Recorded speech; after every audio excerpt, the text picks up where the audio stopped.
Good morning. आज का article start करते हैं। Rules that manacle the captive element. ये जो आर्टिकल है ना, ये हाथियों के ऊपर है। जो हाथी आपने देखे होंगे नॉर्मल लाइफ में। Rules that manacle the captive element, वो रूल जिनके वजह से हम लोगों ने हाथियों को बंदी बनाकर रखा है। कैप्टिव मतलब होता है किसी को बंदी बनाकर रखना, ठीक है।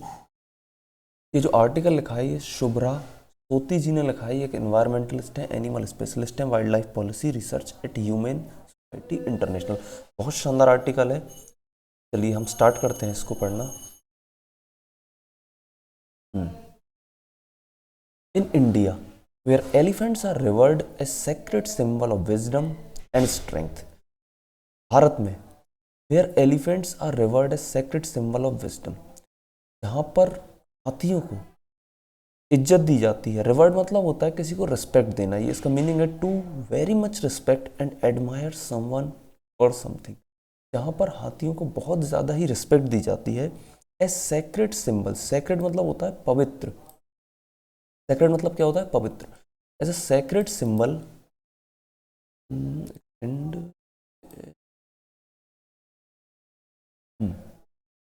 As a sacred symbol in India where elephants are revered as sacred symbols of wisdom and strength। ये हमारे यहाँ पे साइन है, सिंबल है किस चीज़ का? पवित्र साइन है विजडम का। विजडम यानी कि हाथी एक ऐसा जानवर है जो कि अपनी नॉलेज और अपने एक्सपीरियंस का बहुत अच्छे तरीके से एक समझदारी दिखाने वाला जानवर है। विजडम मतलब होता है the ability to use your knowledge and experience to make good decisions and judgments. तो अपनी काबिलियत जिससे कि आप अपनी नॉलेज और एक्सपीरियंस से बहुत अच्छे डिसीजन लें, इसका मतलब होता है विजडम। तो हाथी एक ऐसा जानवर है जो कि अपने विजडम का बहुत अच्छे से इस्तेमाल करता है। एंड स्ट्रेंथ, ये यहाँ पर छुपे हुए हैं दो वर्ड, इसका मतलब क्या है? स्ट्रेंथ, यानी कि वो अपनी स्ट्रेंथ का भी बहुत अच्छा इस्तेमाल करता है। स्ट्रेंथ मतलब होता है ताकत। किसी भी व्यक्ति के अंदर जो ताकत होती है, जो उसकी शारीरिक क्षमता होती है, उसको स्ट्रेंथ बोलते हैं। तो हाथी के अंदर हम सभी जानते हैं कि बहुत शानदार स्ट्रेंथ होती है, बहुत अच्छी पावर होती है। Now they are privately held captive elements live a stark contradiction, but लेकिन अब उनको प्राइवेटली हेल्ड कैप्टिव एलिफेंट्स बना दिया गया है। प्राइवेटली हेल्ड यानी कि लोगों ने उनको अपने पास बंदी बनाकर रखा हुआ है। कैप्टिव मतलब मैंने बताया था बंदी बनाकर रखना।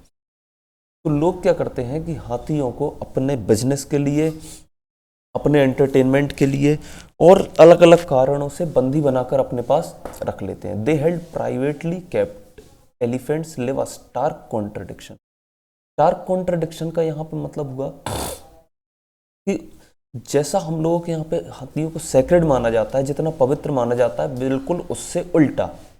कॉन्ट्रडिक्शन वर्ड का ही मतलब होता है उल्टा, बिल्कुल ही उल्टा। जब कोई चीज़ बिल्कुल ही अपोजिट होती है तो उसको उल्टा कहते हैं। कॉन्ट्रडिक्शन का ये मतलब है। और स्टार्क कॉन्ट्रडिक्शन का मतलब है ऑब्वियसली उल्टा। स्टार्क का मतलब है obvious and sharply clear.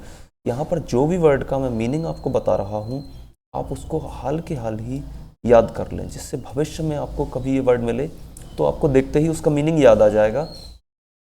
Video को पॉज करें, 1 सेकंड के लिए उस वर्ड को याद कर लें। इस तरह से आपकी वोकैब बहुत ज़्यादा अच्छी होती जाएगी। यहीं पर मैंने मीनिंग हर एक वर्ड का लिखा हुआ है, जो भी एक वर्ड कठिन है। तो they live a stark contradiction, यानी कि ये ऑब्वियसली जितना हम लोग उनको पवित्र मानते हैं, ये उससे बिल्कुल उल्टा ही जिंदगी जी रहे हैं और उल्टा ही हम लोग उनको ट्रीट कर रहे हैं। नाउ आगे बढ़ते हैं। Reflecting on this grim reality, the Kerala high court recently likened the lives of this captive animals to an eternal Treblinka का। नाउ देखो, reflecting on this grim reality, इस सच्चाई पर बोलते हुए, इस सच्चाई पर प्रकाश डालते हुए, on this grim reality. Grim का मतलब हुआ एक्सट्रीमली बैड। क्या मतलब हुआ? एक्सट्रीमली बैड, बुरा नहीं, बहुत बुरा। इसका मतलब होता है बहुत बुरा। तो reflecting on this grim reality, reality मतलब हुआ है सच्चाई। क्या है? जो असलियत है उसको बोलते हैं रियलिटी। तो इस कड़वी सच्चाई पर बोलते हुए the Kerala high court, Kerala का जो हाई कोर्ट है, recently likened the lives of these captive, यहाँ पर कैप्टिव लिखा हुआ है CAPTIVE, captive animals to an eternal Treblinka का। उन्होंने कहा है कि इन जानवरों की ज़िंदगी आप लोगों ने ऐसी बना दी है जिनको आपने कैद करके रखा हुआ है, जैसे कि इटर्नल ट्रेवलिंग का। अब इटरनल ट्रेवलिंग का मतलब है, ये एक किताब है, ये क्या है, इटरनल ट्रेवलिंग का एक किताब है, जिसको एक अमेरिकन राइटर है चार्ल्स, उन्होंने लिखा था 2001 में। सर चार्ल्स ने इसको लिखा था 2001 में, लिखा था इटरनल ट्रेवलिंग का। इस किताब में उन्होंने इस तरह की बातें लिखी थी कि कैसे पहले मानव जाति अलग तरीके से रहती थी और जानवर अलग रहते थे, फिर इंसानों ने धीरे धीरे कहीं ना कहीं फार्मिंग के लिए और अलग अलग पर्पसेस के लिए जानवरों को अपने पास रखना शुरू किया, फिर कैसे उनको धीरे धीरे बंदी भी बनाया और उन पर अपना पूरा अधिकार जमाने का प्रयास किया, और आज हम लोग सबसे ज़्यादा अधिकार जानवरों पर अपना रखते हैं मनुष्य होते हुए। तो इस किताब में इस तरह की बातें लिखी हुई हैं, इसलिए केरल के हाई कोर्ट ने इटरनल ट्रेवलिंग का बुक से उनका कंपैरिजन किया हाथियों का। Drawing a poignant comparison to the infamous Nazi extermination camp, उन्होंने कहा कि ये कंपैरिजन में कर सकता हूँ किससे, नाजी एक्सटर्मिनेशन कैंप, यानी कि जिस तरह से नाजी जर्मनी में होते थे। नाजी क्या करते थे, इंसानों को बहुत ही बुरी तरह प्रताड़ित करते थे। तो उन्होंने कहा कि आप लोग जानवरों को, यानी कि स्पेशली एलिफेंट्स को इस तरह से प्रताड़ित कर रहे हैं जैसे कि नाजीज अपने एक्सटर्मिनेशन कैंप्स में इंसानों को प्रताड़ित किया करते थे। एक्सटर्मिनेशन जो वर्ड है ना, यहाँ पे आपको इसका मीनिंग समझ नहीं आएगा। इसका मतलब होता है एक साथ कई सारे जानवर या मनुष्य को मारना, प्रताड़ित करना या मार ही देना या जान से मार देना, इसको एक्सटर्मिनेशन बोलते हैं। तो नाजियों के जो एक्सटर्मिनेशन कैंप होते थे वो उसमें इंसानों को बहुत बुरी तरह प्रताड़ित करते थे। और उसी से केरल के हाई कोर्ट ने कंपेयर किया है कि आप लोग प्रेजेंटली जो कैप्टिव एलिमेंट्स आप लोगों ने हाथियों को अपने पास रखा हुआ है, आप उनके संग इसी तरह का व्यवहार करते हैं। Now they drawn a poignant comparison to the infamous Nazi extermination camps. Poignant मतलब है very sharp feeling of sadness. इस वर्ड का क्या मतलब है, very sharp feeling of sadness, यानी कि बहुत ही ज़्यादा फीलिंग किसकी, सैडनेस की, दुख की। एक बहुत दुखी भरी बात है कि आप लोग इस तरह से एलिफेंट्स को ट्रीट करते हैं। Now elephants used for religious purposes, elephants का किस किस तरह का इस्तेमाल हो रहा है यहाँ पर अब बताएंगे। Elephants used for religious purposes, entertainment and tourism are subjected to much cruelty and force to behave in unnatural ways. Elephants का इस्तेमाल होता है किस तरह से, रिलीजियस पर्पसेस के लिए। रिलीजियस यानी कि कभी आप साउथ में जाएंगे तो आप देखेंगे वहाँ पर हाथियों को मंदिरों के आसपास रखते हैं, उनकी पूजा करते हैं, उनकी सेवा करते हैं। तो कई लोग हाथियों को अपने पास रखते हैं और लोगों से एक भिक्षा, एक दान मांगते हैं। हाथियों को दिखा दिखा कर लोग हाथियों के पैर छूते हैं और जो बगल में उसके संत खड़ा होता है उसको पैसे देकर चले जाते हैं। तो हाथियों को जो लोग रिलीजियस पर्पजेस के लिए इस्तेमाल करते हैं वो भी उन पर क्रूरल्टी करते हैं। जो एंटरटेनमेंट के लिए इस्तेमाल करते हैं, यानी कि कहीं ना कहीं सर्कस में इस्तेमाल करना हाथियों को, वो लोग भी कैप्टिव बनाकर रखते हैं, बंदी बनाकर रखते हैं और प्रताड़ित करते हैं। तो जो लोग एंटरटेनमेंट के लिए इस्तेमाल कर रहे हैं वो, एंड जो लोग टूरिज्म के लिए इस्तेमाल करते हैं, टूरिज्म यानी कि अगर आप कहीं पर घूमने जाएंगे तो आप देखेंगे कि कई लोग हाथी की सवारी करवाते हैं। तो जो लोग टूरिज्म के लिए इस्तेमाल करते हैं हाथी का, वो भी बहुत ज़्यादा क्रूरलिटी दिखाते हैं हाथियों के संग। ये सभी लोग क्या करते हैं, हाथियों से पैसा कमाते हैं और ढेर सारी क्रूरल्टी इनके संग दिखाते हैं। क्रूरल्टी का मतलब है किसी के संग बहुत ही ज़्यादा निर्दयी बनना, दया ना आना, उनके ऊपर प्रताड़ना करते रहना। They are subjected to much cruelty and forced to behave in unnatural ways, यानी कि उनको फोर्स किया जाता है, उनको धक्का लगाया जाता है टू बिहेव इन अननेचुरल वे, व्यवहार करने में, असामान्य व्यवहार करने में, अप्राकृतिक व्यवहार करने में। उनको प्रेशर दिया जाता है कि आप वैसे बिहेव करें जो आपका सामान्य तरीका नहीं है, आप उस तरह से बिहेव करें जैसा कि हम चाहते हैं, समझे, to behave in unnatural ways. Now these, यहाँ पर वर्ड लिखा हुआ है these, these social animals are subjected to isolation and abusive training methods to break their spirit। ये सामाजिक प्राणी, these social animals are subjected to isolation, इनको isolation में रखा जाता है। ये वर्ड आपने आइसोलेशन कोरोना में जरूर सुना होगा। आइसोलेशन, आइसोलेशन मतलब होता है किसी को अकेले में रखना। अब हाथियों को अकेले में कैसे रखेंगे, ये लोग क्या करते हैं, हाथियों को पिंजड़े में डाल देते हैं एक, जिससे कि हाथी कहीं भागे ना, या फिर उसको बांध देते हैं पेड़ से। These social animals are subjected to isolation and abusive training. Abusive, ये जो अब्यूज वर्ड है, एक तो इसका मतलब होता है हिंदी में गाली देना, किसी को गाली देना, लेकिन इस पैसेज में यहाँ पर इसका एक्चुअली में मीनिंग है यूजिंग फिजिकल वायलेंस और इमोशनल क्रूल्टी, यानी कि किसी को फिजिकली मारना, पीटना, और इतना मारना कि दया आ जाए, इमोशनल क्रूल्टी भी देना। ठीक है, तो यहाँ पर इसका मतलब है यूजिंग फिजिकल वायलेंस और इमोशनल क्रूल्टी। इसको अभी कभी याद कर लें। Training methods to break their spirit, तो वो इस तरह के मारपीट वाले ट्रेनिंग मेथड्स का इस्तेमाल करते हैं जिससे कि उनका जो इमोशनल बिहेवियर है वो पूरा चेंज हो जाता है, और वो जैसा मनुष्य चाहते हैं उस बिहेवियर को अपना लेते हैं और उनके तरीके से काम करने लगते हैं। They break their spirit. ठीक है, now although elephants have the highest protection under the Wildlife Protection Act 1972, they have been at the forefront of practices that seek to capture them from the wild for a life in captivity. Now, although ये word है ना, इसका मतलब होता है हिंदी में हालांकि। जब भी आपको हिंदी में ऐसा कुछ बोलना हो, हालांकि मैं ऐसा नहीं कर रहा था, या हालांकि आप पढ़ लीजिए, कुछ भी, तो although का मतलब ही होता है हालांकि। Although elephants have the highest protection under Wildlife Protection Act 1972, हालांकि एलिफेंट्स को हाईएस्ट प्रोटेक्शन है, सबसे ज़्यादा प्रोटेक्शन है under wild life protection act 1972। Wild life protection act 1972 के तहत हाथियों को सबसे ज़्यादा प्रोटेक्शन दिया गया है, लेकिन उसके बाद भी they have been at the forefront of practices that seek to capture them. ये सबसे आगे रहते हैं किस चीज़ में, जहाँ पर इनको पकड़ा जाता है, कैप्चर किया जाता है, बंदी बनाया जाता है। कहाँ से? जंगलों से, from the wild for a life in captivity, और जेल में डाल दिया जाता है, जबकि हाथियों को सबसे ज़्यादा प्रोटेक्शन है। They seek to capture them from the wild for a life in captivity. Captivity मतलब है किसी को जेल में बंदी बनाकर रखना। तो हाथियों के साथ इस तरह का दुर्व्यवहार किया जाता है। ठीक है, आगे बढ़ेंगे।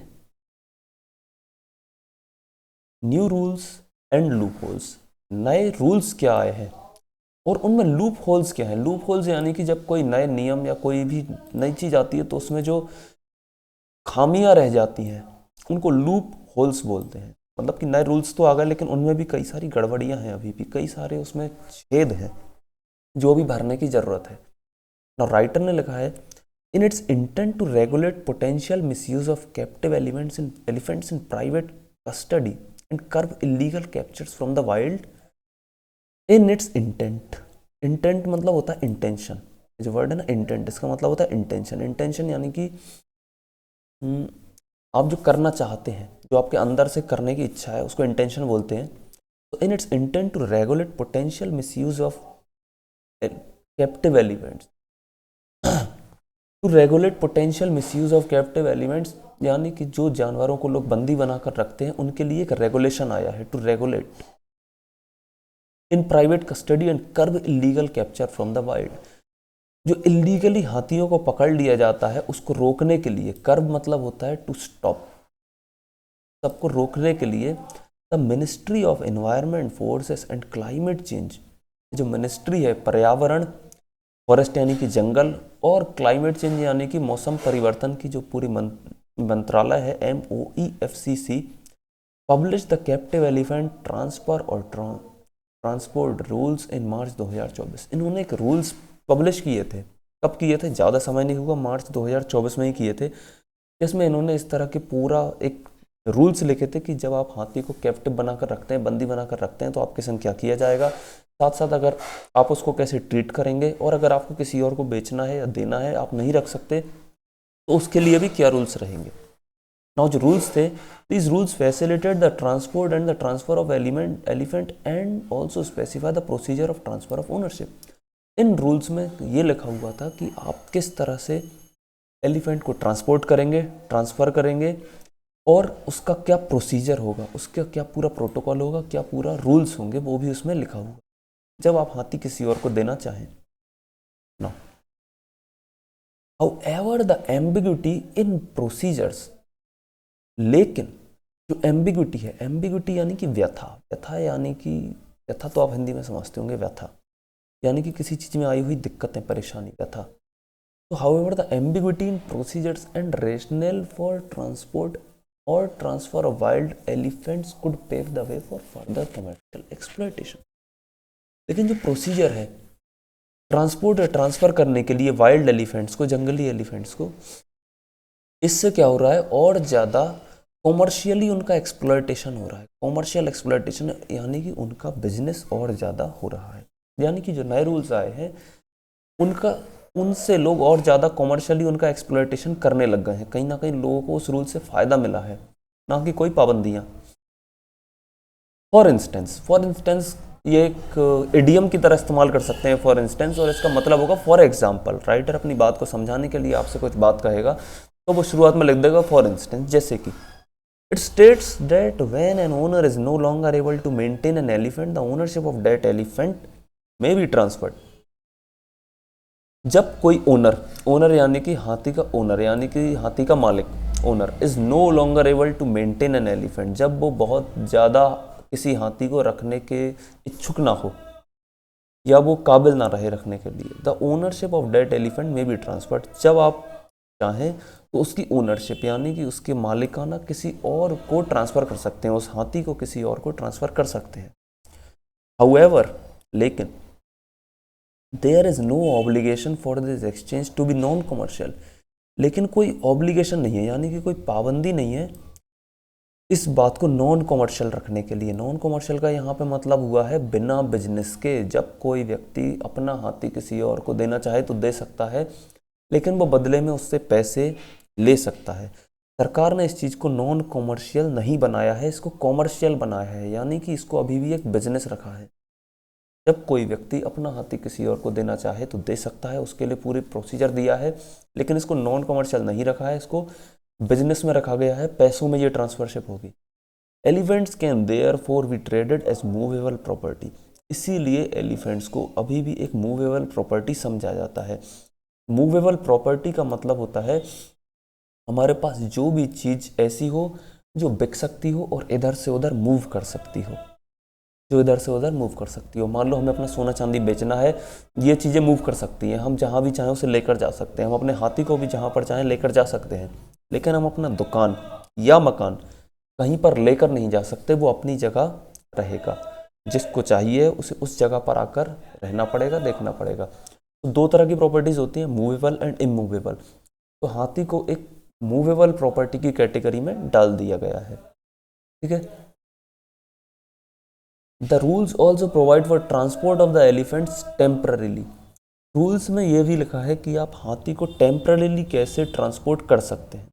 Again there is no explicit requirement to justify the transportation of a privately owned elephants across with in the state border or an interim basis, ठीक है।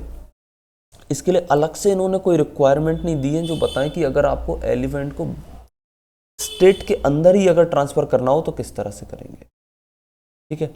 अभी मैं आर्टिकल को यहीं पर रोकूंगा क्योंकि आर्टिकल बहुत ज़्यादा लंबा हो जाता है। मैं एक और नेक्स्ट वीडियो बनाऊंगा, उसमें मैं आगे का पूरा आर्टिकल क्लियर करूंगा। नेक्स्ट वीडियो आपको इसी वीडियो के आगे थंबनेल में मिल जाएगी, तो आप सेकंड उसे देखिए, ओके, ठीक है। अभी के लिए इसको एंड करते हैं।